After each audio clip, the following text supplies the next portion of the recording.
Hello and welcome to Nerdarchy. For nerds, by nerds, I'm Nerdarchy Dave, and today I'm joined by all these fine nerds, and we are going to be playing some 5th edition Dungeons and Dragons in Nerdarchist Ted's very own campaign setting, Dungeons and Delving. I'll let him tell you about that, but real quick, just want to say thank our friends for joining us, Carlos Rivera, Robin Miller. I just kind of mushed it all together. Robin Miller and Bobby Partridge. They're cool folks. You should follow them across the interwebs. There's a link in the description. With that, I'm going to just throw it to our dungeon master. Hello and welcome to Dungeons and Delving. This is a 5e game where we are set in the far-flung future, where our adventurers might have access to some skill and some tech that are not seen in other games of D&D. We do have a skill called, technology, or tech, as I shorten it to. Our characters have access to things like tech boxes and drones that have, the ability to do all those technological things. Controllers are set in the future that are essentially techno mages that program illusions and reality within certain confines to shape what is going on. Last season, our adventurers were on a game show. They wound up winning. They competed against 6 other teams and have dropped themselves into a crazy alternate reality, a prison. They're not exactly sure what it is. I am going to roll a d4. And all right, I'm going to toss it back to Dave. He'll say, who he's playing, what he remembers from last session, and then we'll, take it from there. So back to you, Dave. Playing Enzo Balzager, and he is a master chef, also a battle master fighter. He's really handy with knives and throwing kitchen utensils around. Don't get into a fight with him in the kitchen. But unfortunately, my pupper's Astrid, she does not like Enzo at all. The worst part of being stuck where we are right now, we don't have access to Hark. And Hark is how we get the word out. It is our version of social media, but it's way better than all the other social media. With that, I'm going to... Oh, wait a minute. I should say something that happened in the last session. We did the thing you're supposed to do every single D&D session, and that is split the party. Some of us finding the way out of the maze we found ourselves in after playing some awesome games like The Slice is Right, and some others. So I will leave that for someone else to talk about. I will throw it to Rob. How did I know you were going to do that? I don't remember anything. I'm so sorry. I'm Robin. I write books. Click my link and read my books. They're better than my memory. Carlos, please take this and save me from myself. Absolutely. What is good internet? My name is Carlos Rivera. I run the Mechanic Knight YouTube channel. I am playing Arnold Schwartzman. He is a fighter, gunslinger, artificer combination purely made for combat prowess. But I don't find myself in a combat situation in this moment, folks. In fact, jumping on to what Dave had said about challenges being thrown at us, everyone went down one path. I decided to go down another path. But you guys want to know something? Arnold Shortman ain't no punk. He sticks to his guns, no pun intended. And with that, I'm gonna throw it off to my boy Bobby. Hi everybody, I'm Bobby Partridge. I do a YouTube once in a while, and yeah, oh my gosh, last time we opened up with a chimeric encounter. This thing had a Bayer head, so it wasn't like a true chimera type thing if you're familiar with D&D chimeras, but it was terrifying nonetheless. It was just putting the beat down on Enzo for a good minute there, but we managed to beat this thing. And then we found our friend Tabitha. And after some discussion of whether or not people trusted it, and Nebula being like, no, power of friendship, I'm helping, we're going. And then Burke being like, okay, well, let's go, don't split the party. Then we all kind of went to Tabitha, and then it was like plot twist, Tabitha's evil now, which was like not great, Jan, because she put us in a game show called The Slice is Right, which is so much less fun than another game show that I grew up watching. And let me tell you, this one felt like vaguely Dead Man Wonderlandy, but like we managed to get out of it, which was fantabulastic. And then what wasn't so great is like we got to a three-way split on the hallways, and our new guy Arnold went one direction, and Nebula went another direction, and Enzo went another direction. And so Nebula and Enzo are together right now. Burke is kind of in the middle trying to figure out what he's doing. Wait, no, Nebula didn't go yet. I'm sorry, Nebula was with Correct. Burke. They both haven't gone. So Nebula and Burke are in the middle. Enzo went one way, Arnold went the other way. We're in a mess. This is a little chaotic. So, oh my gosh, here we go. So I know. So FYI, Burke. In Arnold's eyes, you guys are the new guys. All right. So we had a little bit of discussion off air as to what was going to unfold.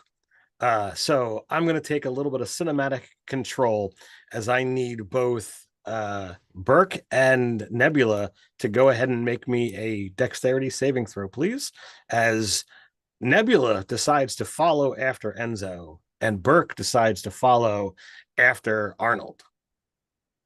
Mm-hmm. All right, let's see. Does D&D Beyond like me tonight? Captain, I am going to turn in my inspiration early tonight. Sure. Oh my god, I just rolled a 2 twice in a row. My final number is 8. What happens? All right. I turned in my inspo too, by the way. Oh, geez. All right, so Nebula, you take 8 points of slashing damage as a blade catches you on your thigh, but you manage to get across the room to where Enzo is standing in front of this door with a golden frame around its edge. Burke, what did you get? I got a 17. You got a 17. So you managed to kind of dive through the spinning blades that happen to, come out of the walls from either side, and you are now standing next to Arnold. So, Heidi ho, Arnold. Enzo and Nebula, you reach for the door, and as you pull it open, you see the grass, you see the sunlight, but as the door opens, everything around you, you don't even get the sensation of stepping through, as just the mere fact of opening the door takes away the chrome, it takes away the purple lights, it takes away the dark floors and walls, and a quick glance around, and you can see not too far away is the giant chimeric creature that you felled not all that long ago. Has to be less than an hour, you think. We transition back to Burke and Arnold. You have crossed the path, and you look back from whence you came, and it seems as if the distance itself is being, pulled and shaped, as if the hallway that you just recently went down is extending further and further away. But there is a hallway in front of you. I imagine you continue to walk down. So we got to go forward, I guess. No man left behind. Backward. Not only that, you don't walk back. I mean, yeah, you got to do what you got to do, right? Yeah. So you are perplexed as you walk down this hallway, and there's no spinning blades, no dropped swords, no spears that come out of the wall, the ceiling, out of the floor. You find yourself stepping into yet another one of these large open rooms, and you hear the sound before you see its origination, as the creature that you are so affectionately referring to as Tabitha laughs and kind of floats down No, no, no. You're doing this all wrong. You can't possibly proceed without your boon companions. And yet again, she twirls her hand and slices through the air. And she's probably a good 30 or so feet from you guys. And you watch as two forms drop onto the ground next to her. And you see Enzo and Nebula kind of lying prone as they fall next to you, next to her. What do you guys do? Um, hmm. I looked to Bert like, your allies? I thought we were. Tabitha, aren't we friends? Why are you doing all this? She just smiles at you. I And go ahead. Burke just kind of like he looks down, and he's trying to decide what to do. Do I think this thing is Tabitha? Because Burke is just refusing to believe that Tabitha would be this horrible. Like, she's done a lot of zany things, but Sure. this feels cruel in a way that Tabitha isn't. Give me an insight roll. I am not trained in that. Sure. Oh, I got a 7. Visually, this absolutely looks like Tabitha. With a 7, there's characteristics that seem like Tabitha, but there's things that don't. There are certainly a wild list of options, but given your trusting nature, this is a rather perplexing situation for you to deal with, because to you, this is Tabitha. Okay. But the actions aren't. So I can't tell you believe it, but it is what it is. All right. So Burke, he's like got his fists clenched and he's just staring at the ground, and you can see his shoulders start shaking. And there's tears that just start coming. And he says, "Fine, if you'll only listen to one language, then I'll speak your language of violence, and I will cast Produce Flame and throw it at her." So she kind of laughs, and you watch as the flame just kind of goes right through her midsection, and she begins to kind of like drift off, as if, at least for the moment, your spell had no effect. Well, while she's drifting off, I kind of like go towards this Enzo and Nebula. All right. So Arnold, as you approach Enzo, something seems a little off. No. Dave, what looks off about Enzo as you stand up? So Enzo kind of like is laying prone, face down. He begins getting up, and he's pretty nimble, and that's no different now. But as you approaching it closer, you can see clearly who this person looks like Enzo, but he's wearing a fat suit, making him look much larger than he actually is. And as he turns to you, you know, the way he turns, the way the air catches his facial hair, you can just tell that it's not real. It's a fake beard and it's a fake mustache. Literally deceiver as I raise my firearm in the I'm Johnny Powers. I'm his stunt double. And you notice that, something looks off about Nebula as well. Robin, what looks so weird about Nebula? Well, after a moment, you realize this isn't Nebula at all. This is a twink doing very convincing drag.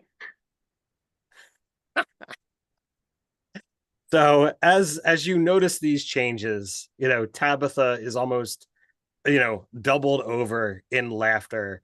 And she's like, well, it looks like this isn't Enzo and Nebula. You'll just have to deal with their stunt doubles. And she just laughs, and the laughter echoes. And as it kind of bounces off these walls, as the sound begins to drift, so too does she. You can look, there's the hallway that seems to extend off forever behind you.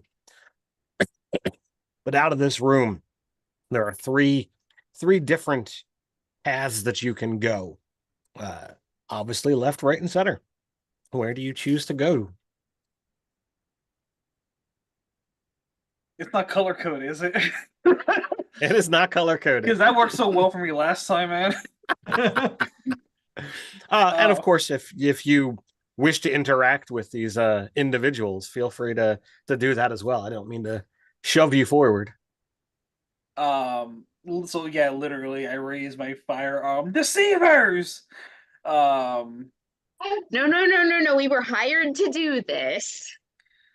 Yeah. Who listen, hired you? You probably haven't seen it yet because you got whisked away. But see, what you're gonna notice when you get back, well, you're probably never gonna get back. We're probably all gonna die here. But Oh God, not- we're here. had you not got whisked away, you would have seen the promos for Dungeons and Delving, and you'd been like, "Oh, that scene looks really familiar," but I don't quite remember doing that. That was us. We do that. The reshoots and some of the Yeah. dangerous stuff. I mean, we've been doing a lot of dangerous stuff, to be honest, as you can see. Yeah, but sometimes they want to recreate things just so, or just for the commercials and the promos, and what's coming next season or the highlights reels.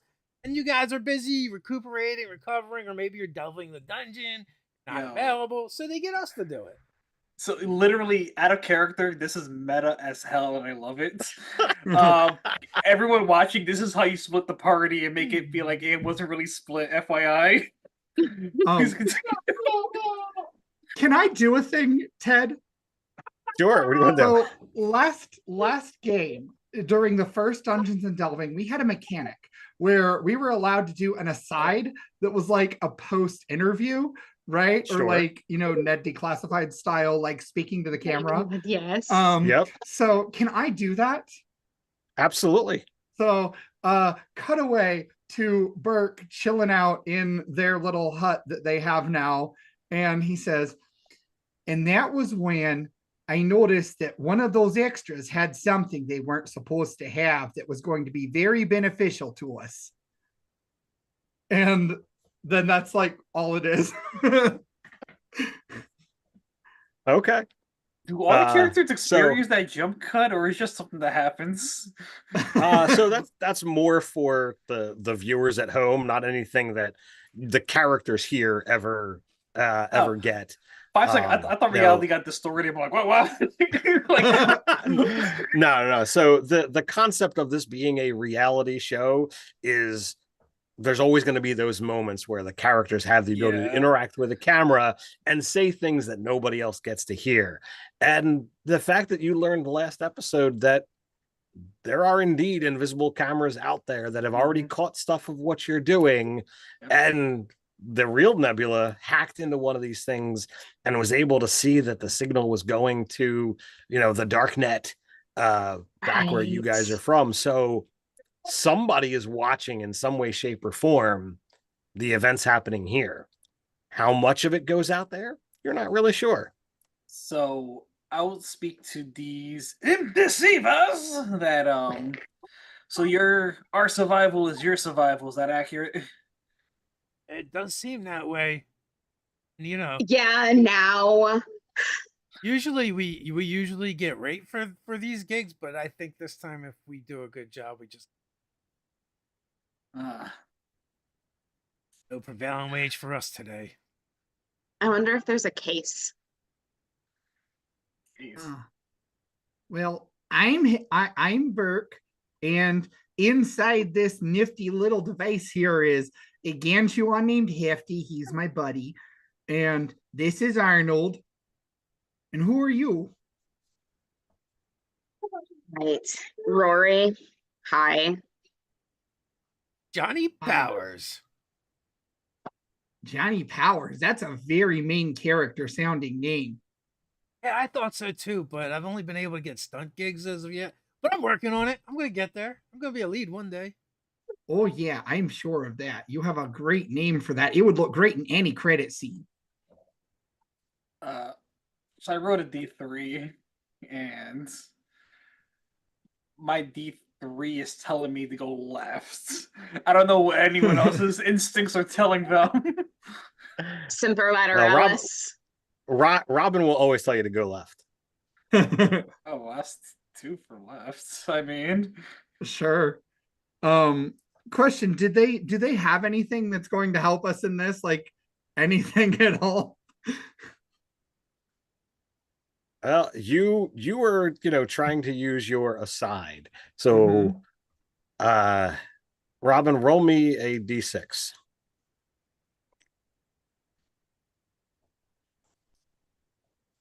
5. 5. So you have all right, so what is the step up from the basic? You have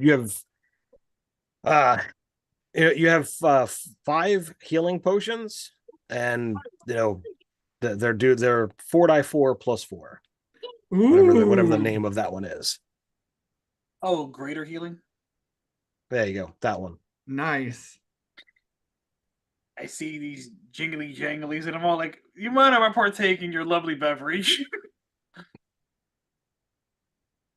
Oh, by all means. You literally, as I asked, you see them all bloodied up, like, oh, half my ass is literally chopped off. I pass it to you. So you're Arnold Short Man. You're the only one we're not versed in because you weren't part of the original cast. Like I feel like I know Burke like the back of my hand. I mean, not as good as I know Enzo, but hefty. like Arnold Shortman, the Galleon Gifts,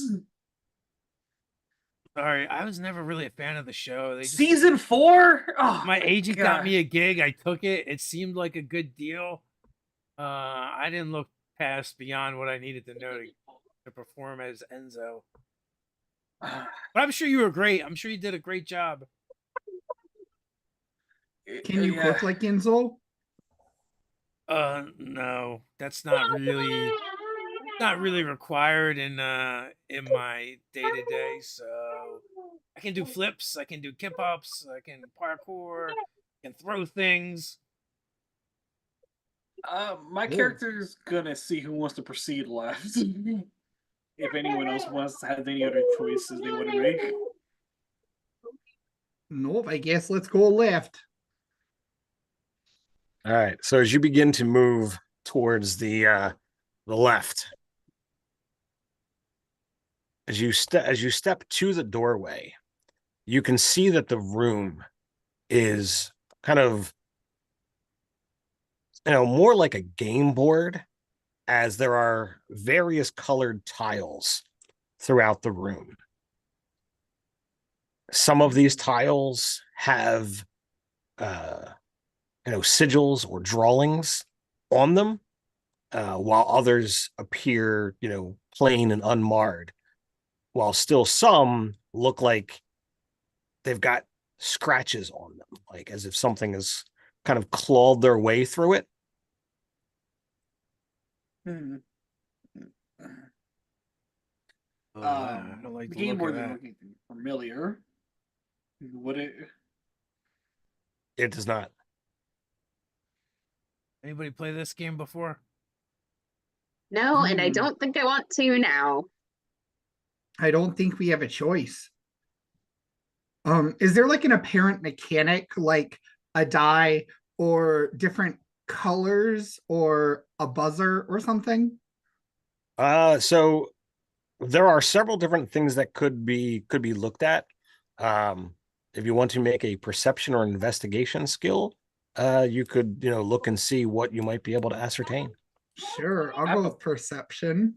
Yeah. Man, I am rolling terribly tonight. That's a 10. I have a +6 to perception. You want me to take a crack at it? Yeah. Alrighty. Right. At a 10, you're not gathering any kind of, pattern or direction with it. What do you got there, Arnold? Well, I'll have you know, I got one more better than you. Hey. 11. Let's find out. Wow. DC 11. Let's go. All right. Um, So you find that there is just too much information to try and make a call without something else. There's no way to know for certain. There's too many options, too many variables. You really need to find a way to cut down on something. How do you want to do that? I take one of my cross. I switch to my crossbolt. Okay. Aiming it at I'm sorry, what are the colors of squares again? They're the standard colors of the rainbow. Okay. I'm shooting at the red one. Okay. Just out of red As one. the bolt hits off the floor, nothing. That looks like you might be safe. You said there's every color of the rainbow? Yep. So Burke, being a ranger, thinks naturally. So he's going to try to hop on red, orange, yellow, green, blue, etc. through the order. We're going Roy that Okay. Biff. Well, there are all the colors of the rainbow. Some tiles have like creatures on them. Some are plain. Some have like sigils, and some are marred. Are you attempting to follow any kind of pattern? What is it that you are looking to do? As best as I can, I'll follow the pattern of what I said without stepping on a tile that has any depiction or scuff or anything on it. Okay, so you want to just stick to the plain tiles. Yeah. All right, so roll a d6 for me, please. Okay. Love a d6. I'm going to roll my enemy die with auto on it. Uh-oh. Number 4. Number 4. So you step on, a blue plain tile, when all of a sudden the tile sinks into the ground, and you watch as several darts come flying across the room at you. Go ahead and give me a dexterity saving throw. Oh no. That was so close to a natural 20, and then it became a 14. All right. So you're going to take 8 points of piercing damage 8. as these things, Ouch. catch you in, the small of your back. And then he just kind of like brushes them off and is like, "Oh, I'm so glad for aid." So I have a So question. yes, sir. Sorry. So he was, since he said he was stepping in order, Roy G. Biv. Can I assume he successfully stepped on a red, orange, yellow, green, and when he hit blue, that's where things went cattywampus? Yep. I'm following close behind, Burke. Sure. And I see he goes the beginning of Biv, and it's all like, not bueno. No, that was very much the opposite of bueno, I think. Well, it's time for me to take a guess. So as I stand on this square, what squares are in my immediate vicinity that is a valid thing that I could possibly step on? Sure. So there are lots of options. The tiles are not like large, foot-sized tiles or 2-foot-sized tiles. They're smaller. They're half foot. So you have lots of different options throughout the room that you could easily step to. Your biggest issue is, as big as you are, you have to be careful not to step on more than one tile at a time, given your elephantine footprint, if you will. I have a 20 dex. I think he can manage tippy toeing a bit. Oh, right, but it is requiring effort. It's not course. like you just be like, yeah, I got this. Of course. It doesn't require a roll. I'm just saying that it takes a little bit of mental concentration on Arnold's part to ensure. Absolutely. So color of the alphabet. Are there what kind of blue tiles besides the plain blue that Burke Sorry, stepped on? I'm called to task. It's not elephantine, but hippopotamic. Yes. Yes. Absolutely. Quick question: But, having yes, he is a hippo person. having but they're both pachyderms, right? Having observed Burke crossing. Now, was it a case that maybe the blue tile was the wrong tile, or did he perhaps step on more than just? Oh, he stepped on the blue tile. It was not a misstep on what he was doing. The blue tile just happened to be not correct there. I'm gonna go for the indigo tile if there's an indigo around. Are you looking to go plain or something that's got something on it? What are the markings again? Apologies. I know there's monsters. So you've got plain, you've got marred as if it's been like scratched or clawed. You've got a variety of different animals or creatures, or there are like sigils. Let's go for the claw one. Okay. This might sound stupid, but I don't know. Maybe there's a method to this madness. All right. So you step to the one with the claw, and nothing happens. Oh dear God, yes. Like, all right. That one. As I'm putting down this one. Screw it. I even mark it with a crossbow. Just shoot it right here, like so nobody. In fact, that's what I'm gonna do. Every single one we stepped on so far, I'm like, that's the one. Poggers. Violet.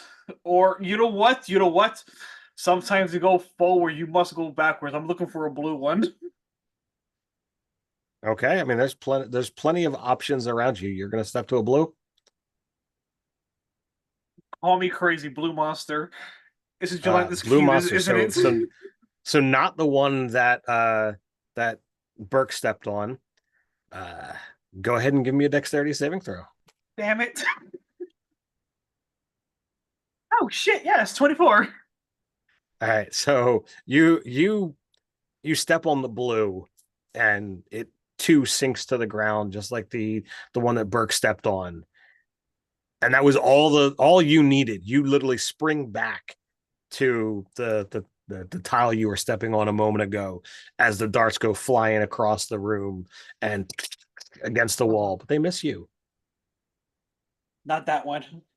Good Who call. else wants to take a guess? You're doing so good. Well, blue means darts, I think. So let's stick with red because red seems safe. I mean, we did red, orange, yellow. He's marking down. This is all the ones we did. Enzo, why don't you? Not Enzo, Johnny Firecracker. Why don't you? Why don't you pick one? How far is Arnold from the other side of the room? You've gotten a third. Arnold is the one that's currently in front, and he is a third of the way through the room. The ones that I marked are the ones you want to take. How big is the room? So it's about 90 feet long. 90 feet, and he's a third of the way? Yep. 1, 2, 3. What are you thinking there, Johnny Powers? Powers, not Firecracker. Sorry. Look at the walls. All right. I'd like to examine the walls. All right. They appear solid. Are they stone? Are they metal? They appear metal.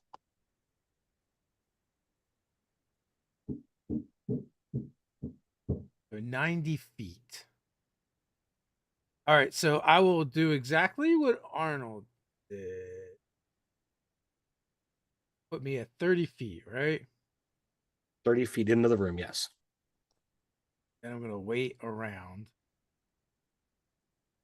And then I'm just going to run 60 feet across. All right. So this is what's going to happen. Is Johnny all right? Roll a d6 for me. Alrighty. D6. Maybe Johnny- speed is his power. Johnny Firecracker, that was not main character material. I got a 2. I got a 2. You got a 2. All right. So you have triggered 2 effects. So you're going to make 2 saving throws. Mhm. One is going to be standard and one is going to be a disadvantage. Okay. Thank God this is not really Enzo. Because I'll be right. Which saving throws? Do I just get to pick? Oh, dexterity. Dexterity. I like the idea of picking better. That would be All right. fun. I am going to also turn on my inspiration. Okay. Oh, that's better, but 15? All right. That passes the first. Okay. This is not looking good. All right. How do you feel about a 3? How do I feel about a 3? How do you feel about 17 points of damage? Oh, shit. Oh my gosh. It's darts. Everything is darts. Was it darts? It was not darts. It was javelins. And the darts got the bigger. one, the one actually manages to like catch you right in the calf, so it goes through the side, the meat of your muscle, and as you kind of like get out of the doorway, it catches on the door and it pulls a little bit before you wind up pulling it all the way through. So your left leg hurts a lot right now. Medic. So, I need a medic. inquiry, as Johnny Boom Boom went Sure. down. I'm sorry, I'm gonna keep messing. I'm gonna on purpose at this point. That's fine. That's fine. I think Johnny Powers has all of his Battle Master moves. You got a lot of trip attempts coming your way. So literally, as he just, and correct me if I'm wrong, Enzo, he just darted forward, right? Oh yeah, he just ran. He got to the tile that you were on, and he just booked it 60 feet across the room. Dead in front of me, and in each block he triggered some. He triggered a handful. 2 had a chance of actually hitting him, and only 1 did. Okay, so since I see like several getting triggered, would you mind telling me what the color and markings of the 60? Wait, was it 60 feet? Yeah. 60 feet of running. Yep. How many blocks is that? Shit. Make an investigation check. I will indeed. I'm an artificer, damn it. Investigation, come on. You're an artificer. Can't you like disarm traps and shit? 19. 19. All right, so you can set, you can say that those 3 spots are safe and those 3 spots are unsafe. So you're pretty confident that you can get 30 feet forward without too much hassle with that roll. You might have to like skip over a couple of things that he stepped on that were bad, but So I'll Like you said, definitely good extras. I'll definitely skip over the bad ones. Mark the ones that are good ones. I'm keeping track of my bolts. At this point in time, I used up 9 shots. Okay. So I'm keeping track. I'm not just being a jerk about me marking this shit. Uh, but okay, and I would tinker tools my way through if I didn't think it would set the whole room ablaze. So Rory, Yes. do you think you can make it over to me? I'm gonna try something. Okay, so like where are you compared to like the front platform? He's about Um, 25 feet in. Okay, and you did red, orange, yellow, green. mm-hmm. I just do red, orange, yellow, green and meet you there. Okay. Okay. Do you trust me? Even though we've just met.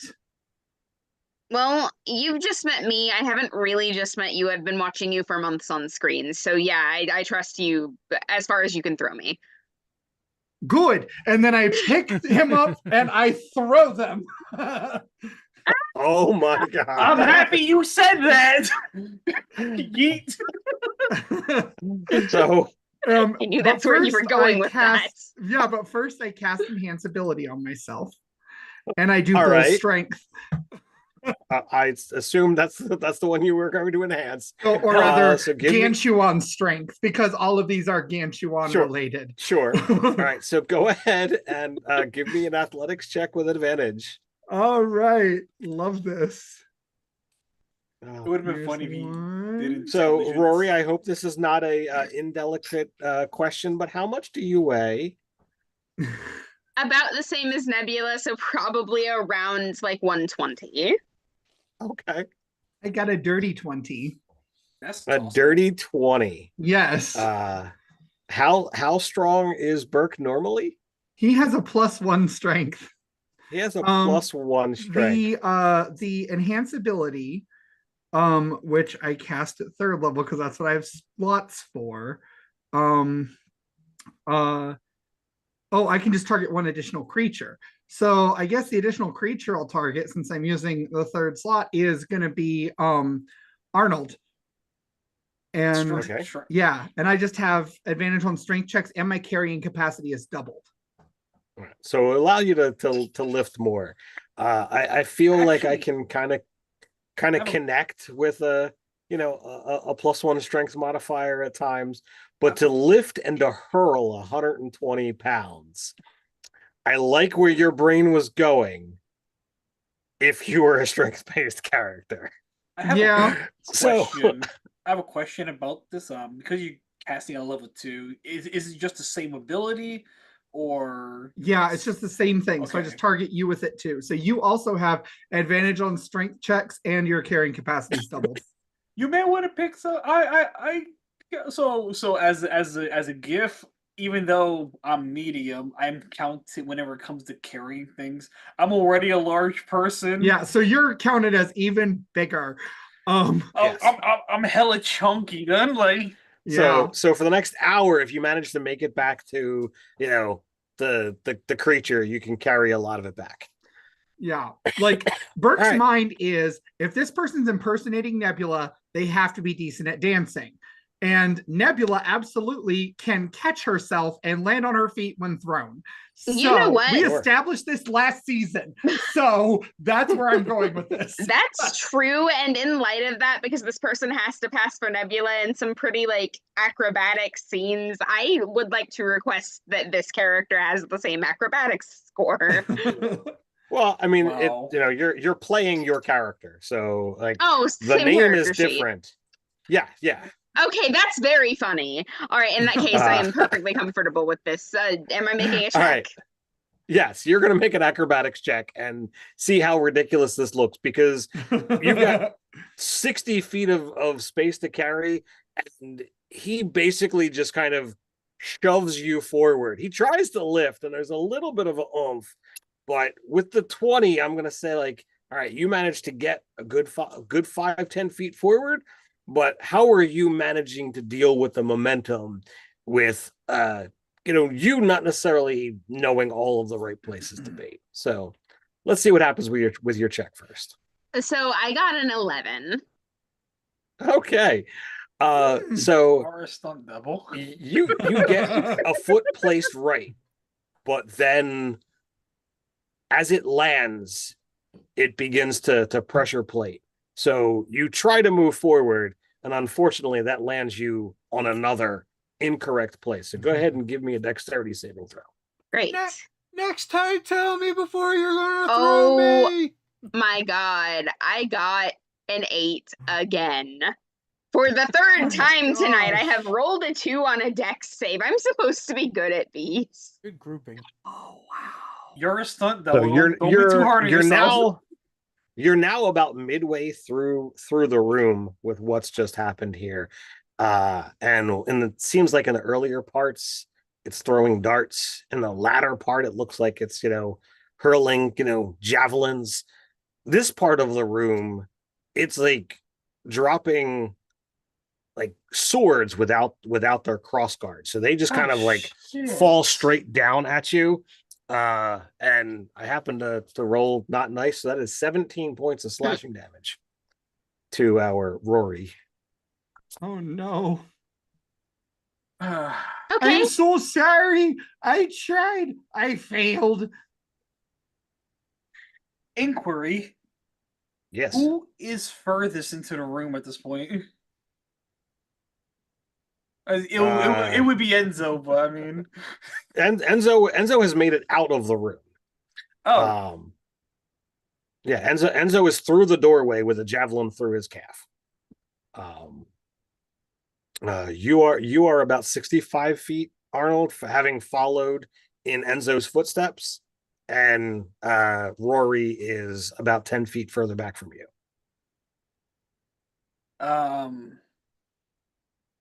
All right, so he's out of the room. I'm technically the furthest in the room, even though it's like, but all right. I guess.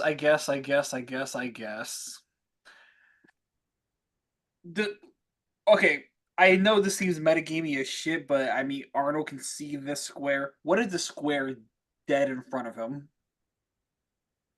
Color and marking. It is yellow with a cat on it. Okay, I'm gonna create an Eldritch Cannon on top of that square. Okay. So that's something that has mass. Did it correct? indeed? And an AC if it matters. So you watch as a couple of swords come down and strike into it. Okay, I put my foot on the Eldritch Cannon, the more swords fall down. I apologize. What was that? I was taking a note. Oh, sorry. I put my foot on the Eldritch Cannon. Do more swords fall down? It does not. Okay, I'm gonna climb up on this real fast and attempt I'm gonna use this advantage to athletics. Okay. Attempt to pull a fake Enzo, Johnny Firecracker move in. You're just gonna try and jump across. Sure. All right. So what is your strength score? My strength score is a straight 10, but as a GIF, whenever I do athletic things, I'm treated as a large. Okay. So I would say, you're probably gonna get 10 feet on a jump. And if you want to make a check and see if that can go further, we'll see what happens. Absolutely, always. Always we do the check.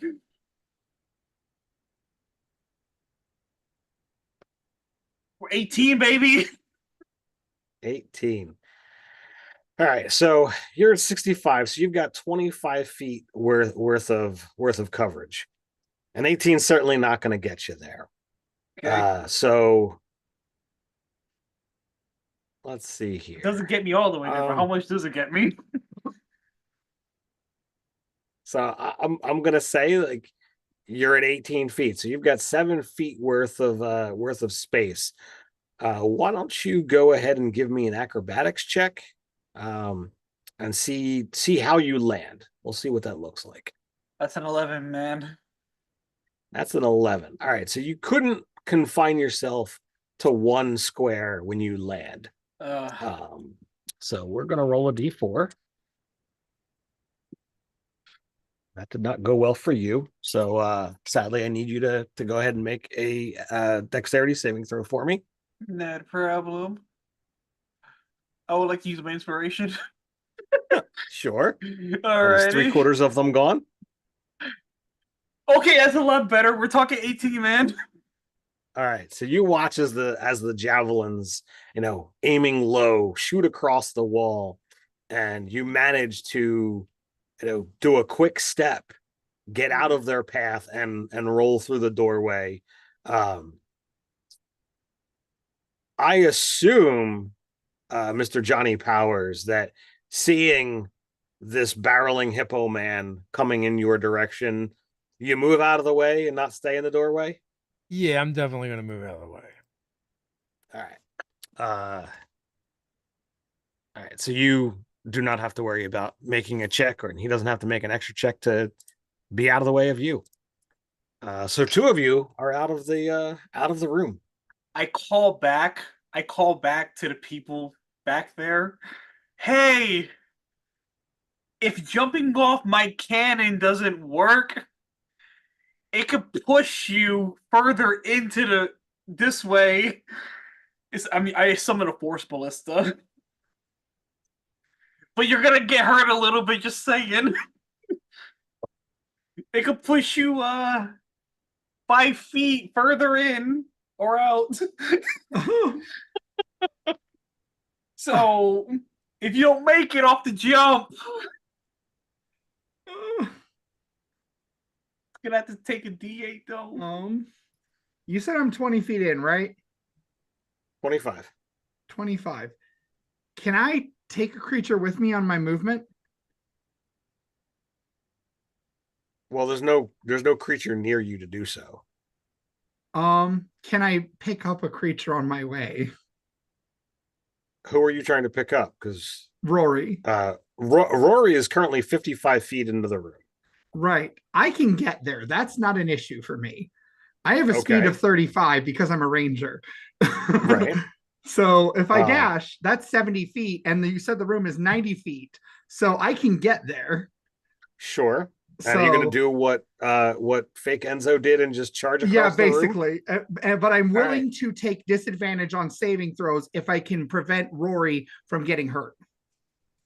All right. If you grab Rory en route, I'll allow it, especially because you've got the spell cast. I would say you're going to be susceptible, and Rory might be susceptible to less, depending upon how many you trigger. Okay, sure. Are you taking the route that I marked? Yeah, I'm gonna try to take the route that he marked, but I'm also going for what I can just hit with my speed. So that's really my main goal. All right, so go ahead and give me a d6 roll. Okay, please be low, Otto. Don't do me dirty. Don't do me dirty. 4 again. Lord have mercy. Okay. All right. Otto hates me. He's my enemy. That's why he's on the red die. Well, I don't know why you're rolling the red die. You're supposed to roll the green die. I know. Right, I was supposed to roll the ally die. What's wrong with me? All right. So Rory, I'm gonna need one dexterity saving throw from you. Burke, I'm gonna need 4. 2 regular and 2 with disadvantage. Okay, the first one is a natural 1. Okay. For a total of 7, and then a 23. And then the disadvantage for the first one is the same at 16. Okay. And that one's probably my disadvantage there. 8 is the disadvantage between those two. So you managed to avoid. What do you got there, Rory? All right. So I fired my digital die because it's been giving me 2s for all of these so far, and I rolled a physical die, and it also gave me a 2. So you're looking at another 8. Are we still allowed to do the asides? Sure. Look, I know. You're thinking you're a stunt person, you should be doing better than this. Shut up, I'm used to working under controlled conditions. End. All right. So that's 12 damage for Rory. The blades kind of catch you. Do you want your damage all together there, Burke, or do you want it Sure, separate? just give it to me all together and I'll put it in D&D Beyond. All right. That is going to be 31 points of damage Oh, between slashing Oh and piercing. shit! that hurts. You are hit with a blade that kind of comes down your shoulder and catching your hip in movement on the left, and then you kind of move Rory out of the way and step onto another plate, and it happened to be like right near the wall, and it catches you right across the top of your thigh as the javelin cuts deep into the muscle. But all four of you are now out of the room. We made it. We're out of the room. We did good. Got any more? You have any more happy juice? I'm gonna start passing out potions, and I am going to check my spells and see what I have left. How bad are you guys? Well, Because you would have all. Mhm. Rory would have all of his spell slots. Oh, okay. In that case, we're gonna mass cure wounds. Great. I'm at 31 out of 92. Everybody Alright. gets 20 hit points back. Yeah, Woo, love it. My dude Rory. Doggers, my doggers. I'm no longer And- bloodied. And in fact, I'm gonna do it again because my hit points are still looking pretty bad, and I have Fuck enough spell slots that I yeah, can. my man Wow. Rory. Rory's the Woo. best dude. Shout out to Rory. Thank you. That was very effective.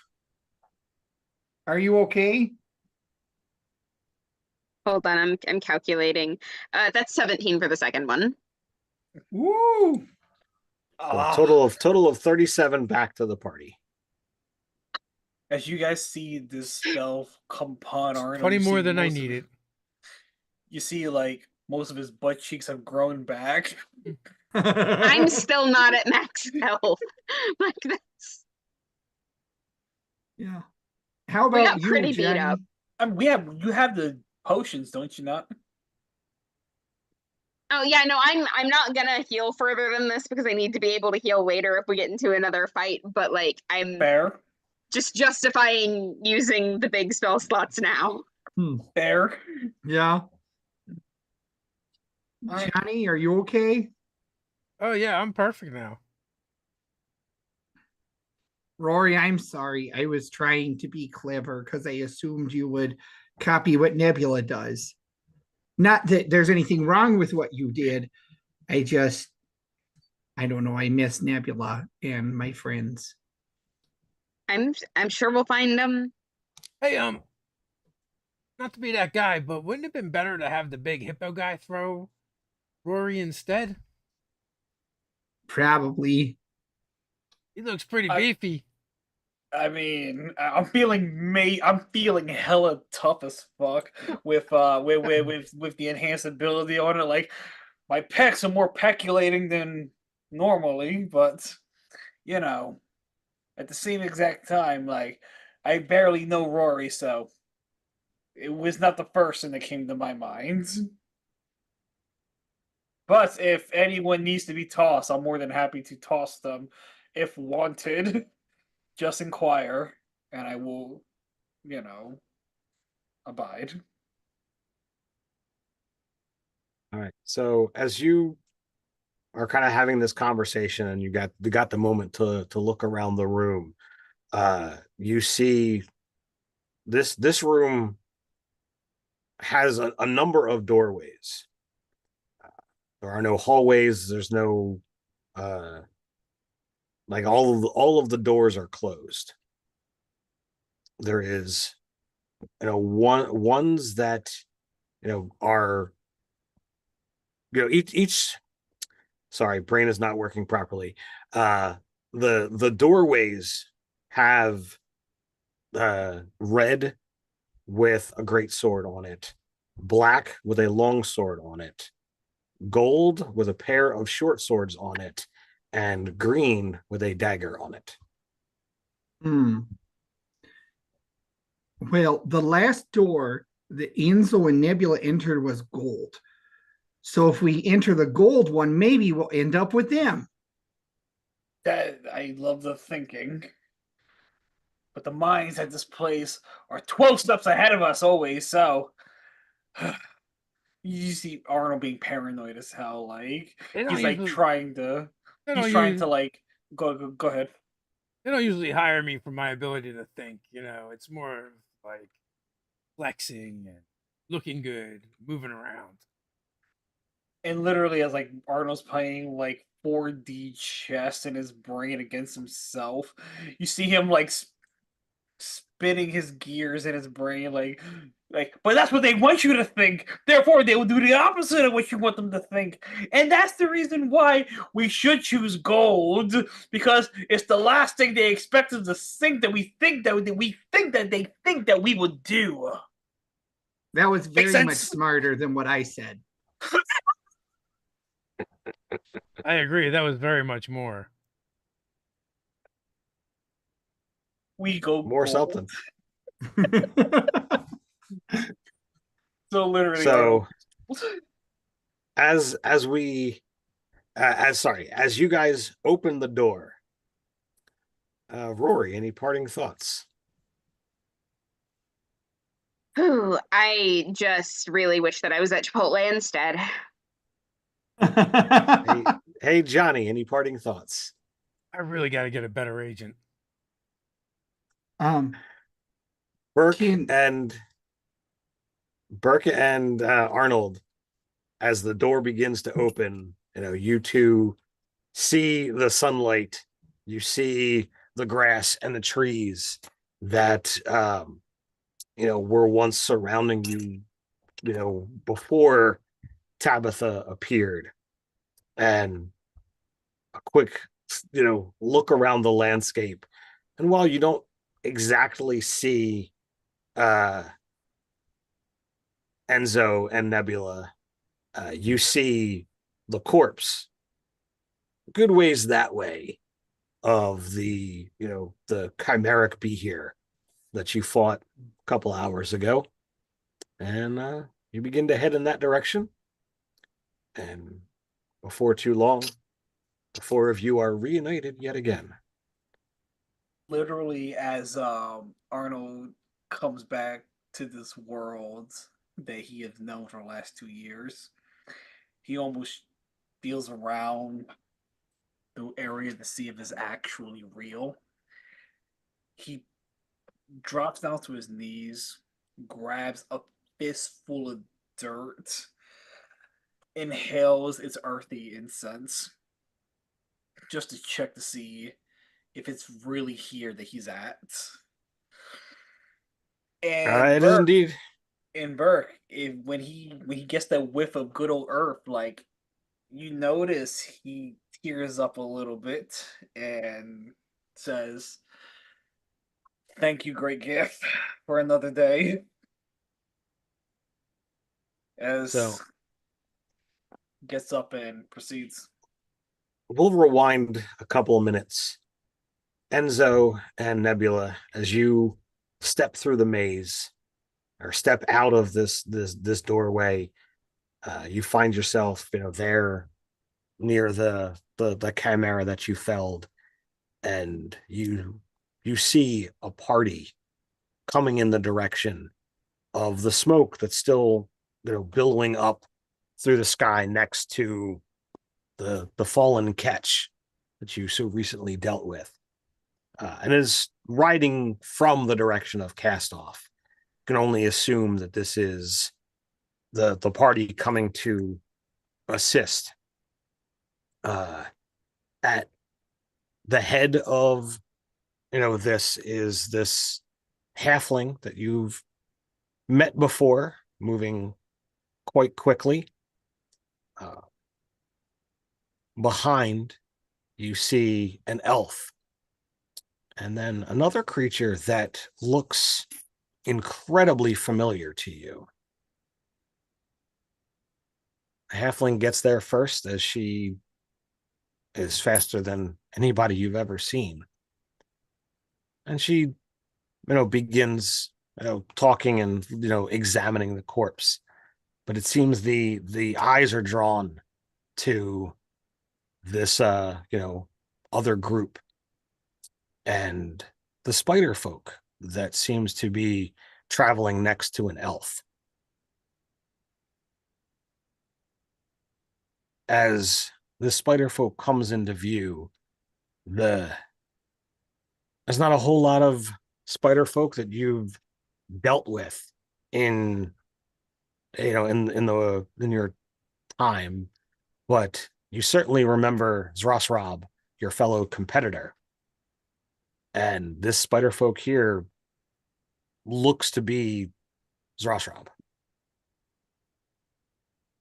So, yeah, I'll just close the distance, and like greet him. So she kind of backpedals as you approach from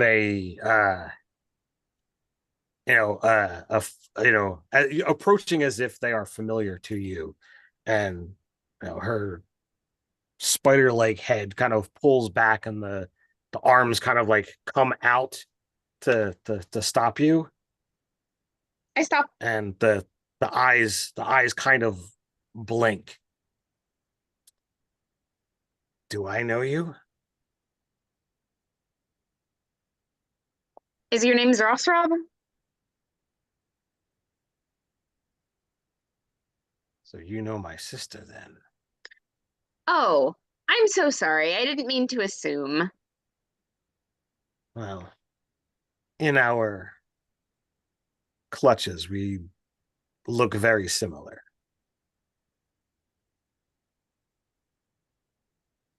I'm Nebula. Hello. I am Zastrob.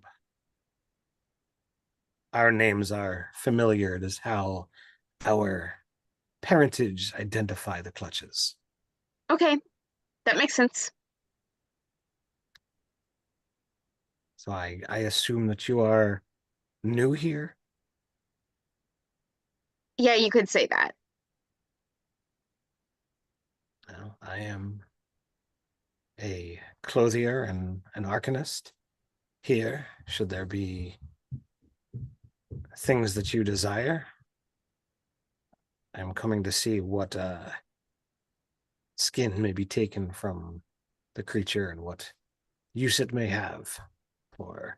So does that mean you're like a clothier and you also do magic, or do you do magic clothing? I generally do clothing and dabble in magic, but I have made a couple of articles that have some minor magical properties. You could like make a magic chef's hat. It is possible. I mean, what I have done is purely cosmetic. Is that what you were inquiring about? Maybe. I'm getting some ideas. Anyway, this beast, I think you're going to find its hide very useful. I'm going to make so many steaks out of this. There is certainly a lot of it. And you can see that the the halfling Alara is like moving incredibly quickly. It's apparently not just her feet that move fast. Uh, she's not super elegant with the carving that she's doing, but she's getting a lot done pretty quickly. I'll try and give her some pointers. And she takes it in stride and tries to do the best that she can, given her haste, if you will. uh, but Maybe the go ahead. maybe you would do better if you just slowed down a little bit, had more patience. Yeah, I'm not good at that. Well, it's a skill that can be learned like anything. Really, I The mean, third No, go ahead. really, it's almost like meditating. Look, you take the knife like this, slice and spread and slice. You go with the grain of the meat like this. Be very Nice. therapeutic. So give me a persuasion check. Let's see if you're able to calm her down enough to give that a try. All right. Now I'm just gonna shank her. I said, calmly. You stab him. I can't do much better than that. That's an 18. So she slows down and she seems to be, you know, taking your words to heart. And you can see like she is visibly concentrating to move down to what you would consider normal speed. Hmm. The third person that came out, with this, is an older elf. uh you can see that, there's just a slight tint of silver in her blonde hair. um and she has got, some satchels, and you can hear the glass kind of like tinkling around inside, noting that she's got some kind of containers, with her. um she's got a couple of knives and things that are like, strapped to her side. um, but these aren't like the normal cutting knives. A couple of them have some weird hooks to them. uh you know but she seems as uh Alara, begins kind of cutting away at the larger chunks. Isla seems to be more interested in some of the innards and organs and heck, even teeth and claws. But she introduces herself as Isla Whisperleaf, and that she is the herbalist and apothecary for the town.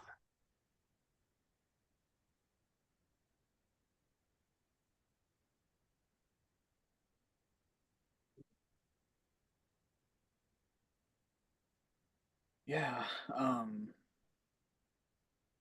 If Arnold was to have a moment when he eventually re-enters town, Well, right now you're not back at town. This is happening at the body of the creature. oh,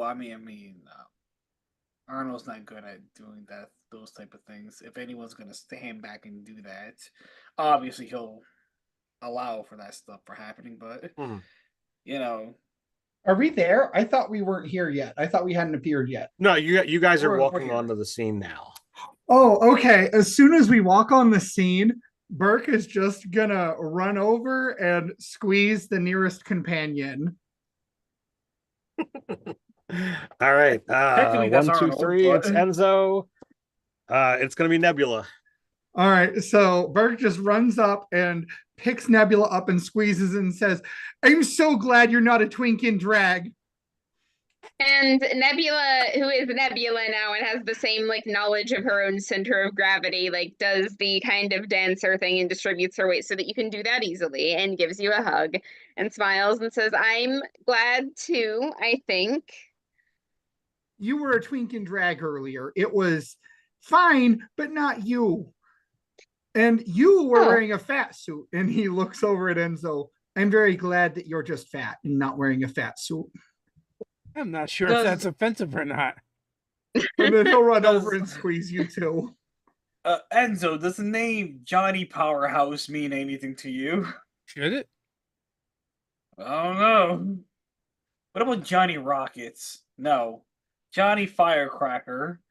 Damn it, I can't remember his name. It was Rory and Johnny Powers. Johnny Powers! That's it. He had main character energy for sure. Yeah. Well, Arnold, now you know we don't leave people behind. That's why Nebula went to check on Tabitha, even though she tried to kill us. And that's why I went after you. You're part of the group now. This village. I didn't arbitrarily bring you guys to the village thinking you guys would abandon one. We survive here because we rely on each other. We could not make it if we didn't trust each other, rely on one another, and do what just needed to be done for the betterment of the group. Yeah. I'm very thankful you guys are here. Also, we learned something very important while we were gone. So, and then Burke will recount all of the events as they're skinning the animal and then finish with, but the most important thing of all is once we went through the gold door, our two stunt double friends disappeared back to where they came from, which means we're not trapped here in the sense of nobody can move us. It's that someone is trapping us here. Which also means that however it is they are trapping us here, we can appropriate it. Yes. And we could maybe reverse engineer it to get back. And maybe lock them in here. Wouldn't that be appropriate and poetic? This is why we're friends. I'd rather put two shells in their heads, but you know what, that would end their suffering too quickly, of course. So I think trapping them will be nice. I need somebody to, kind of lead the excavation process of this body. So I need either a medicine check, a survival check, a nature check. I'm good at all of those things. Everything you ask for a dog, I'm not trained in, so. but thanks for trying to include me. I have survival +7. Does that help? Anyone offering to beat a 7? I cannot beat a 7, but I can assist. All right, Cool. so give me a check with advantage there, Burke. Hey, love it. I need the advantage. I rolled a 5 for my first roll. And an 18. Let's go with 18. All right, so 25. So with everyone here, Burke winds up, stepping up and saying, well, we got to feed a lot of people. There's a lot of useful things that can be done.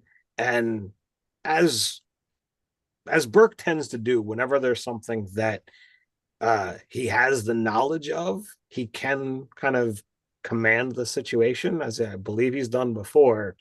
You kind of step in and direct everyone. And before too long, like, okay, these cuts of meat, put to this side, and these, put to the side that way. And the mounts that some of the figures rode in on had a cart attached to it.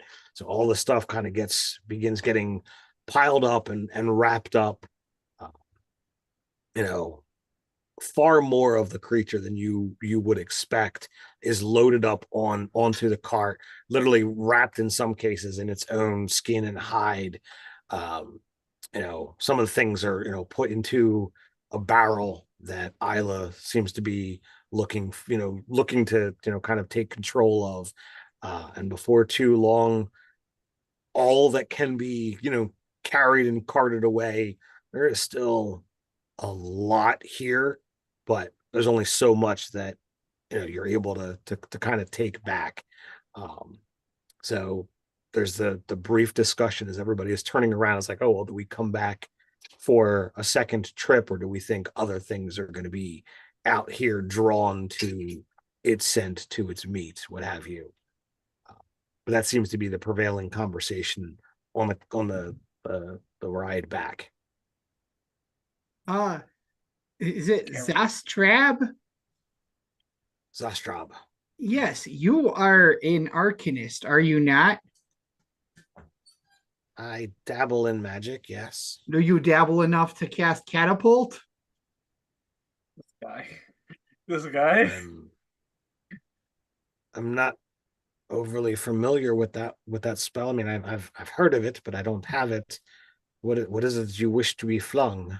Oh, I figured if we flung the rest of the monster carcass somewhere where we wanted the other monsters drawn to, then we would kind of know where the monsters would be drawn to and we could avoid it. Oh, well, Or if you typically, wanted to be absolutely horrific, we could also catapult the monster carcass back into town. well, No, I was under the impression that spell launched small things a good distance, not incredibly large things that are bigger than our wagon. Oh, I'm not an arcanist. Ah, I'm a ranger. I just know that catapult is a spell that exists. I presumed it was like an actual catapult, sort of like how Arnold summons guns, but instead you make a giant catapult and you can just load stuff in it and then release it. No, this I merely hold the object and it is flung from my hand or from whoever cast it. I'm aware of it, but it is not a spell I have chosen to take. Oh, never mind. It wasn't as good of an idea as I thought it was. Now, sometimes in this place you need to think a little differently. So don't let this one thought that won't work out stop you from thinking creatively.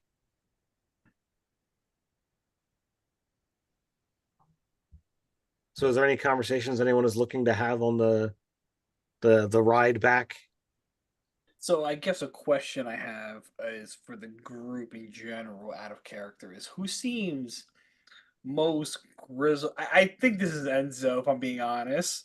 Um, and you know, as we're going making our way back, I take something out of my shirt and hand Enzo a flask and say, "Hey, you're a man of taste. I think you'll appreciate this." As I hand Enzo a flask. I'll take it out and like kind of hold it under my nose and give it a little bit of a sniff.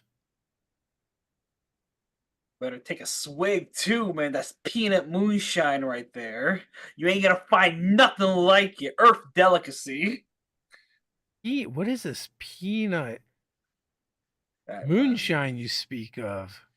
look, man. Back where I come from, it was outlawed, but you know what? Believe me when I say, if it's one thing you want to know about Earth, they make some good liquor, man. If anything, I learned how to brew myself of it. Huh? Have you ever used it for cooking? Blasphemy. What you mean, cooking? For drinking and relaxing, having a good time. Oh, no, no, no, my friend. You got to understand, a good chef knows how to marinate and bring out the flavors in his cuisine through alcoholic beverages. You know, a little bit for your dish, a little bit for the chef, a little bit more for the dish, a lot more for the chef. This is the whole process. It's the creative juices flowing. But what about for the soul? What about for the good times and the jives? Yeah, that's what I'm talking about. Good times Man, and jives. You gotta get in there no, and no. marinate everything, including the I, soul. I get it, but just take a drink real fast. As like literally, I'm peer pressuring him, Yeah. anti-dare, if you will. So I will drink it, and what are we talking here? Quality moonshine or bathtub moonshine? Just happen to be It's made with peanuts. It's quality. man. Listen, Arnold learned from the best. Oh my god! What do you drink this? You should probably be cleaning your weapons with it. Well, I he mean, did say it was from Earth. That means it probably tastes like dirt. Oh, I mean, good point. I mean, look, I mean, Woo! sometimes I mean, some maybe you should have said it's you from fire. Is this from the elemental plane of fire? It kind of burns all the way back into my throat. put my hand on your chest, it grows on you. Believe me, I, brother, it I grows think on my you. butthole's on fire. Not yet, but you take a few more swigs of this, man, and believe me, you'll be more than happy to know that you're alive to experience that. I think if I take a couple more swigs of this, I won't be. Oh man, it's only I've one been way to stung find. by venomous creatures. I had a banshee once try to scream the soul out of my body. This stuff. Woo! Well, all I'm saying is this. In the town, you met a bunch of folk who can do a bunch of skills. Yeah, I'm good at fighting. Who isn't around here? But you want to know something? Alcohol, moonshine, that's all right here, baby. That's all right here. I didn't know the elemental plane of Earth was known for their alcohol. Literally, I take my flask from Enzo's hands and like pass it over to Burke. Burke, take a swig of this. Okay, Literally, I'm being a pusher at this point. he'll take a swig. How do you react? Oh, I don't know. Is that a Constitution save or what would it be? It's narrative. What do Yeah. you think Burke would react to? Burke would be like, The hard hmm, moonshine. hmm. It's very weak. Doesn't taste anything like mom's home brew. Wow. My Arnold mom's is a like, dwarf. She makes her own home brew. Now that'll put hair on your chest. Arnold's like, This puts like blades of grass on your palm. I'm like, I am intrigued. I must learn more. If this is he literally he passes he passes over to the next one, he passes over to Nebula. He passes it off to Nebula, doesn't even say anything about hey, here you go. He just literally hands it over to Nebula and then Yeah, like keeps Nebula is talking. here to party and says woo before throwing back a shot. God damn, yes. And he keeps talking to Burke saying like if this is as weak as it gets, man, I need to know how strong it can be. I mean, ask Enzo. He's the expert in dwarven and elven fusion cuisine. I mean, he didn't seem too impressed in regards to the flavor and gravitas of what moonshine has to provide. But if you have something to make what I can have stronger, by all means, you know.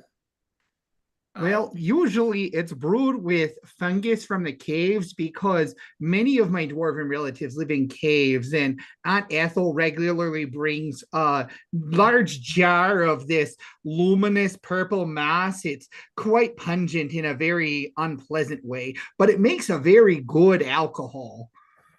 Literally, you see Arnold just like mentally taking notes, like, yes, dude, I think we have some left. Yes, maybe, perhaps. Why were Maybe you in the that's elemental plane of Earth? You're a gift.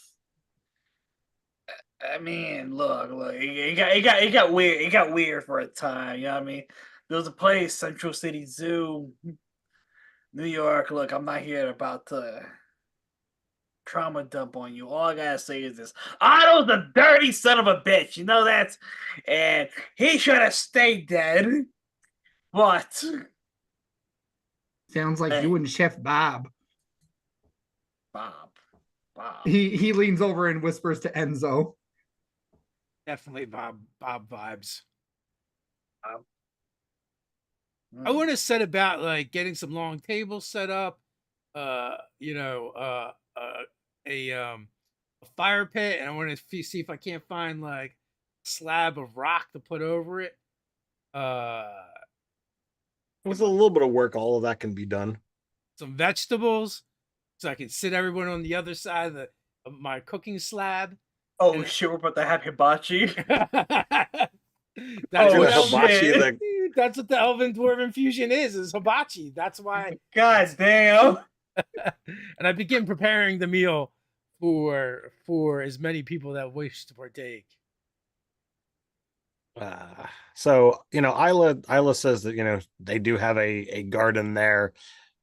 It's not drastic, but they can certainly get you some vegetables and things.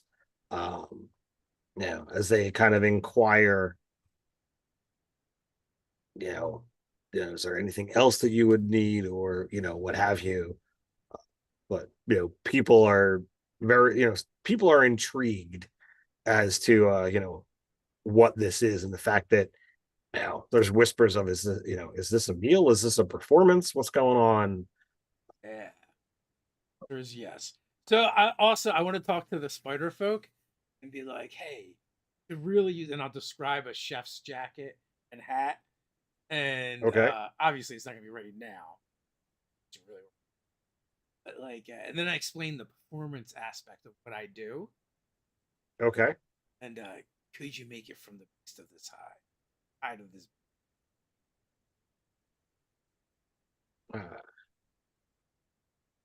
So like she pulls out all of her extra arms and a handful of silks that seem to be like marked, and you can see like it's like a full-on measuring tape, and she just she takes your measurements like lickety split, super easy when you've got 6 arms and 8 eyes.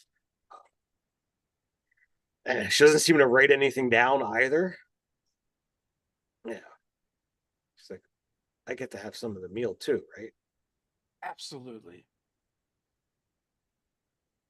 So your companion spoke of my sister. How do you know her? We fought her, didn't we? She was a fellow competitor. But in the I final don't- battle, didn't we fight her? A little bit. I mean, it was a mass battle. She was a work acquaintance. I seem to remember one of us going off after her, specifically because she was like hiding up in the rafters. Don't Yeah, remember who. she had positioned herself in the corner, kind of like webbed up Yeah. there, and was firing, from above. Yeah, she might have got a face full of a bunch of knives, if I remember correctly. Oh yes, your sister. She was a work friend. We worked with her on the show. I was never a part of any show.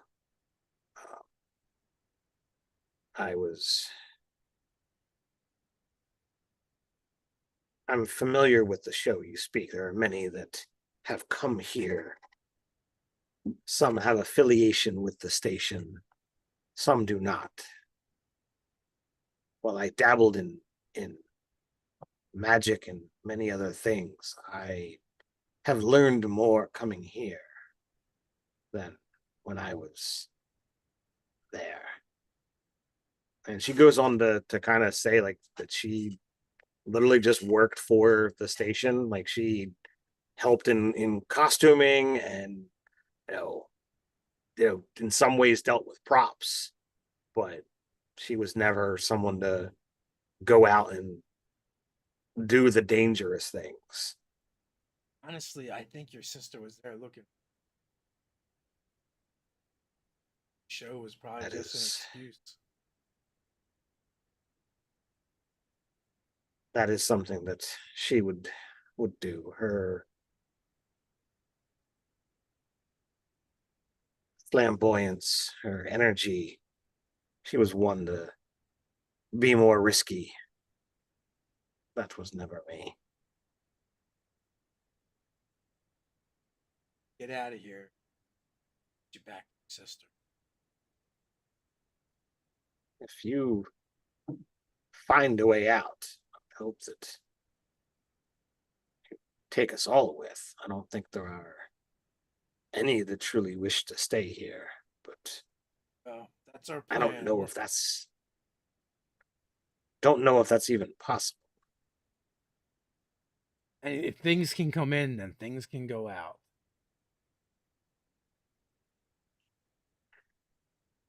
So she kind of, gets a little bit sullen, uh, but she kind of retreats and waits for you to, kind of get into the your routine. Uh, so let's have at it. All right, so I'm going to use my magical knives and apron. Does that give me any? The apron does something. See, I have notes somewheres. There. So your blades have a flavor infusion. Yep. Let's see. Flavor infusion.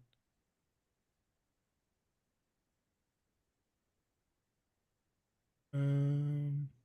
At the So which brings me with a funky town. So Flavor I am Town. going to begin, flaying, chopping, doing all the tricks with, setting things on fire using the peanut rum, making the onion volcano, um, and at some point I will like throw a bunch of knives in the air and then make them just vanish, and then I will retrieve them from my apron, and I will cook. Yes, that is what I will do. All right. So we're gonna do this as a Chef Enzo skill challenge. All right. So there's going to be prep, there's going to be taste, and there's going to be performance. All right. So the food prep, this is going to be your cooking utensils plus. We'll go with dexterity on this one. That's an 18. It's an 18. So for your cooking, I'll allow you to pick whether you want to add your intelligence or your wisdom. It's about the same. All right.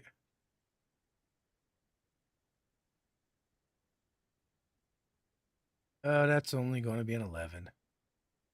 Going to be an 11. All right. And then for your performance. All right. Oh, that's a 21. All right. So all told, between the three, you got a combined score of 60. Fairly impressive. Everybody likes the performance.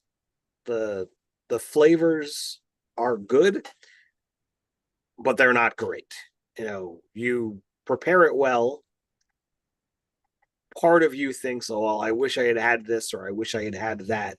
Your new knives helped compensate a little bit on the flavor, but you kind of leaned heavily into the performance. So some of the things might have been a little under or a little over than what you would have normally cooked them, but you had subpar vegetables to work with. You didn't have a spice rack, but all in all, everyone is impressed. Uh, there's definitely people walking away like that should be every meal. Let's see. Like literally, does Enzo look discouraged at the end of his meal? Yeah, Meal because at, I think when it comes to cooking, he's a perfectionist. And knowing that he didn't have everything that he needed to make the perfect meal, uh, disappoints him. And, and also, and having not worked with this meat before, not knowing quite the right pairings, he's just like, he's already calculating how he can do it better. So and one of the things that you learn with with cooking, um, it takes a little bit less time to cook a beer because it's already charged. It's so used to having electricity going through it. And while electricity and heat are not exactly the same thing, uh, it speeds up the process. And I have to say, man, like, look, most people here before you came around, they would cook at their own houses. You know, we give out ingredients and whatnot, not to be whatever, but like, literally, what you did here was good. It was garbage. I know. I know. Give me another shot. I'm going to do And it better next. no, I'm going to forage in the woods. I will find herbs. I will make my Enzo, own spice. I will. Enzo! It's like shake you up, Enzo. What's up, Arnold? You see those kids right there? I look They're, over. la- they're laughing. They're There's laughing no at me. kids They're here, man. laughing at my cooking. No, calm down, Enzo. He reaches Calm for the down. knives. No, Enzo, Mr. Zoe, look. No, look. There's so little to laugh about, so little that this place can give us, so little that we can barely take. You gotta listen, man. What you did here tonight, you turned Wait a dinner. minute. They're not kids. That's a kobold and a goblin and a very little old man. Matter of fact, I haven't seen any kids since I've been here. No, we definitely have kids. There are definitely no kids in Oh Castle. no? Oh No. shit! I've been here 2 years thinking. You've been thinking all the halflings were children. Oh no! Look, Enzo, yes, you're right. Those are definitely 3 kobolds in his uh coat jacket. But listen, Trench coat. trench coats. But look, at the end of the day, you're making people happy. You get that? I don't cook for people's happiness. I cook for perfection. Look, man. This is an art form, and Perfection is for yourself. they all And laughed at that's me fine. when No, I no, said no. I was going to combine Elven and Dwarven into a fusion like no other. You don't understand. This is my life's work. Whatever drive you had on this show to show off to billions and billions and billions across the stars. Look, Ooh. I get that, but Honestly, I thought I was signing here up for a cooking we're show. making it. I had the wrong paperwork. And next thing you know, they're shoving me into a dungeon. All I had with me was my cooking supplies. I had to fasten armor out of pots and pans. I mean, I did a really good job. Look at it, it's not bad at all. And all I had was my cooking knives. But, I mean, they're really sharp. It's not bad. They're very pointy. They make very good weapons, to be honest with you. But yeah, I had no intention of being on that show. It worked out. I mean, I signed a contract. I was obligated, even though there was some deception involved in me doing it and getting into the show. But all in all, like it worked out. Listen, I pull out these contracts. Like, see this one here? This is for my own cuisine line. Literally, I Frozen slap it out. food. I slap it out of his hand. Like, look at here! Like, get that shit out of here. Look, Enzo. I get it. I get it. You want to be known for your cooking and your and how your cuisine prowess. I get that. But understand, while you're here, you're doing more than just putting on a show. You're creating memories here. When we all eventually die, we're just gonna have our memories. No fancy contracts, no clams or gold or platinum to our name. We take all we have left is our memories,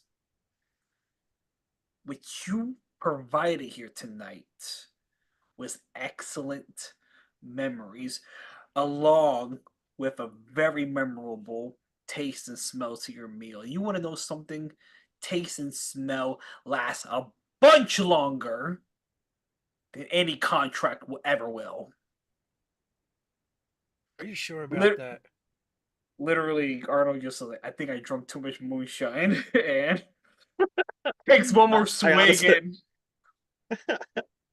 I honestly thought that you were going to grab the contract and throw it into the fire. I'm not gonna about disrespect someone else's property, but at the same exact time, like Arnold's like, look, you did good tonight.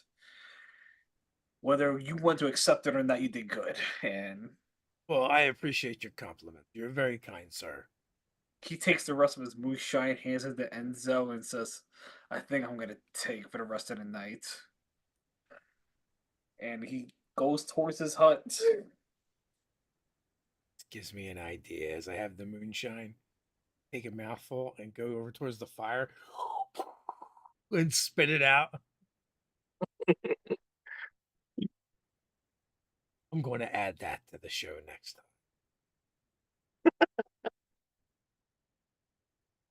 Then I hide the moonshine.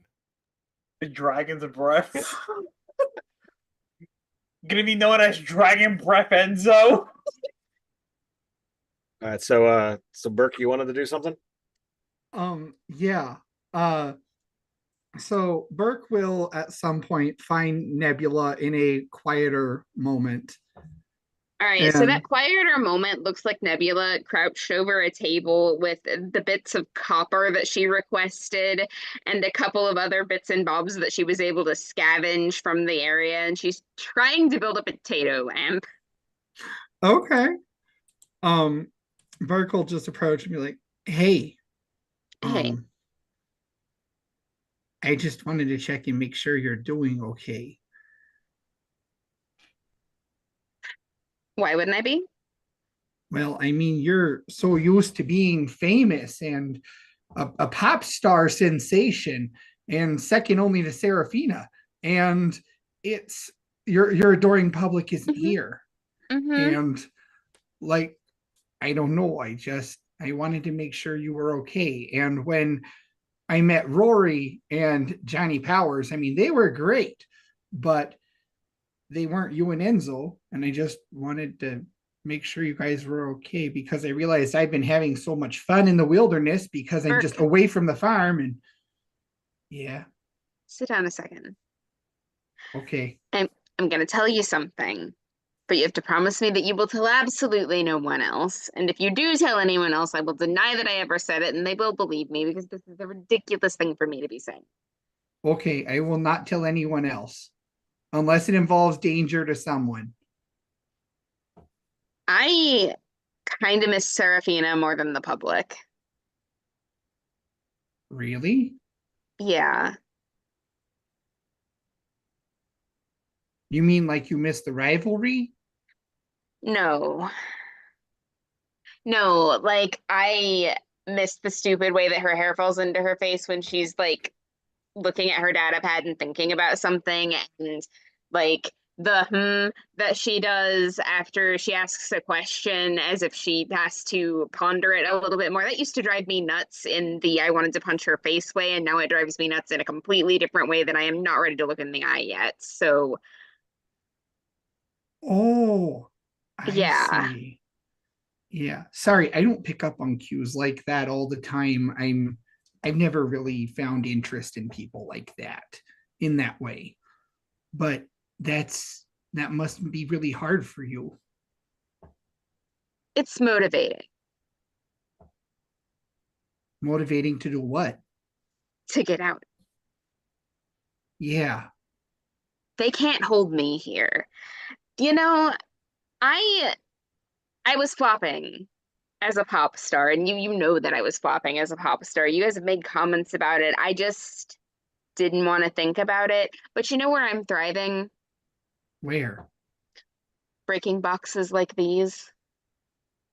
You are, that's true. You are a genius with technology. And you really work the social media angle better than Serafina, probably. Like, We'll be an she's great in a unstoppable music team. video. Oh, you would absolutely be an unstoppable team. But I have to get out of here first. So what are you working on right now? Just something to prove to them that I can do this and to let them let me focus on doing this. Hmm. Is there something I can do to help with it? Well, do you remember before when I asked you if you thought you might be able to like help me do like maybe an arcane battery? That would probably work better than the potato. Oh, okay. How are we going to do that? I've got some metal here. I need to find an Mm-hmm. insulator. And after I can manage to do that, then I can wire up the copper and we can theoretically get some light going. Huh. Um, Ted, would I have Yes. seen any plants in the area that we could use to create an insulator? There wouldn't be anything that you would have seen in town. If you wish to make like a intelligence-based perception check to see, like, looking back when we were out of town, there might be an option there. Okay. Am I allowed to get my passive with my observant skill for that? No, because this is looking back. Okay. What the observant gives you 5, right? Observant gives me 5. I'm also All right, trained in so history. I don't know if that helps. all right, so this is what we'll do. We'll allow you. We'll let you. You can either roll or use the 10, and I'll give you 2 points from your observant. So you get your proficiency +2 plus your intelligence, and you can either roll or take the 10, but you gotta pick one and go with it. I'll go with the +2 with my proficiency. All right. So and you said it's perception though, right? So I don't actually add perception. Proficiency 2 and your intelligence, not wisdom. Okay. All Because right, let's you're go. remembering, you're thinking back to what you saw. Sure. So that is a 13 plus 2 for 15. All right, so it's possible you saw a couple of things, when you were, kind of around the trees that might work. You'd have to look at it, in the light. You'd have to leave town to go check it out. Okay. So Burke will mention to Nebula about these plants and say, I think that maybe if we could go harvest some of these, or maybe I could talk to them, we could get enough to make your insulator that you need. Okay. Then let's put that on the docket to try. All right. That sounds like a good plan. Have you tried to contact the outside? I mean, I don't have contacts, but yeah, I've tried breaking in. It hasn't worked yet. Oh, I was just wondering if you got to talk to Serafina yet or not. No. Oh. Well, Zastrab is an arcanist. Do you think maybe if they studied a lot, they might be able to develop a spell like, I don't know, I'm trying to think of what my wizardly aunt might do. I don't know, like message, So but better. the term arcanist is someone who is knowledgeable about the arcane, not necessarily practiced. Oh, okay. You guys as adventurers have access to more straight up magic than she does. But Okay. do with that as Uh, you will. so I don't know if maybe She's not a wizard, but busting out with third, fourth, and fifth level spell slots ever. Gotcha. So I don't know if maybe you've ever encountered it, but I know there's a version of a spell that's like message, but it's better and it goes longer distances. I've heard of it. I'm not familiar with it. Hmm. Hmm. Well, I'm I sorry. mean, if we continue to get stronger here as we practice and fight things and everything, maybe we'll figure out ways to develop stuff like that. Maybe. Yeah. I So should is there go anything brush else that- Hefty. He's very messy. All right. I'll be thinking about all of this and getting ready to push us a little bit farther, and I'll try again. Okay. And I'll go talk to Enzo and Arnold about possibly going to look for these plans for an insulator. thank you. You're welcome. I'm glad that if I have to be trapped in a place like this, that I'm here with you and Enzo and Hefty. I just wish Tabitha wasn't also trying to kill us. I don't think that's Tabitha. Tabitha Oh. would never. That's what I thought think- too. I think that's a trick. It's a very nasty trick. It is a very nasty trick. Where do you think Tabitha is then? I don't know, but we're going to find out. Yeah, we'll find her. And if she's in the clutches of this evil Tabitha face stealer, we will beat the face off of them and then rescue her. All right. Sounds like a plan. Yeah. So as the end of your first full day here in Castoff comes to a close, this is where we'll call it. Feel free to join us next week as we get into episode 4 of Dungeons and Delving. Now, it's always a pleasure to run this, insane game. So until next time, Stay Stay nerdy. nerdy. Stay nerdy.